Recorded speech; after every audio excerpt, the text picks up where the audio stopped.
Hi hello संक्रिएटेशनमध्ये सगळ्यांचे स्वागत आहे।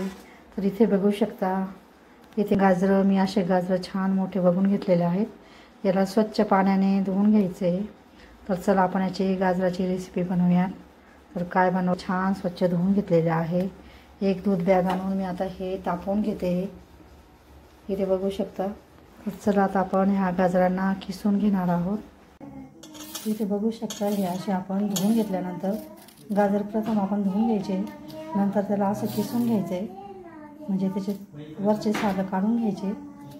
हे अशा पद्धतीने इथे बघू शकता आपण गाजरचे साल काढून घेतले। आता अशा पद्धतीने किसून घ्यायचे आणि ते आधी पण आलेला आहे गाजर किसण्यासाठी। इथे बघू शकता आपण असा गाजराचा छान किस करून घेतलेला आहे। हे 4-5 गाजरांचा किस बनवलेला आहे। तर आता आपण गॅसवर कढई ठेवून त्याच्यामध्ये 2-3 चमचे तूप टाकून घेतलेलं आहे। इथे बघू शकता काजू बदाम आणि मनुके याचे आपण असे कुटून घेतलेले आहे। जाडसर मनुके आखे टाकलेले आहेत आणि विलायची कुटून घ्यायची। तर इथे मी 2-3 विलायची घेतलेली आहे। ही विलायची चांगली कुटून घ्यायची। आपलं तूप तापून झालेलं आहे, थोडी विलायची टाकून घेतलेली आहे। आता आपण याच्यामध्ये कुटलेले हे ड्रायफ्रूट आपण याच्यात टाकून घेतले तुपामध्ये। तर आता आपलं ड्रायफ्रूट तळून झालेले आहेत। आता याच्यामध्ये आपण गाजराचा किस टाकून घ्यायचा आहे। पुढचे बघू शकता आपण पूर्ण किस असा तुपामध्ये टाकून घेतलेला आहे। याला तुपात छान परतून घ्यायचं आहे, पूर्ण मिक्स करून हे अशा पद्धतीने बघू शकता। असं पूर्ण आपण हे तुपामध्ये चांगलं मिक्स करून घ्यायचं आहे, परतून घ्यायचं आहे तुपामध्ये। हे अशा पद्धतीने ते बघू शकता। तर इथे बघू शकता आपण हा केस आता तुपामध्ये छान परतून घेतलेला आहे। तर आता याच्यामध्ये आपण एक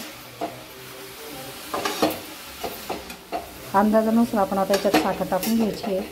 तर इथे मी आता सपाट आपली अशी एक वाटी मी इथे एक सपाट वाटी भरून मी अशी साखर घेतलेली आहे। आता ही साखर आपण याच्यात टाकून घ्यायची आहे केसमध्ये। साखर टाकल्यानंतर असं छान परतून घ्यायचं आहे।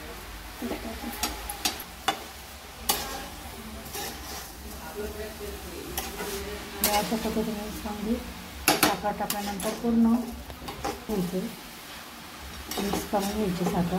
साखरेमुळे पाणी सुटलेलं आहे, तर याच्यावर आपण आता थोडं ताट ठेवून याला शिजवून घ्यायचं आहे। हे अशा पद्धतीने तर इथे बघू शकता आपलं। तर हे दूध टाकून घेतल्यानंतर आपण आता याला छान असं शिजवून घ्यायचं आहे। इथे बघू शकता आता याला शिजवून असं छान असं घट्ट करून घ्यायचं आहे।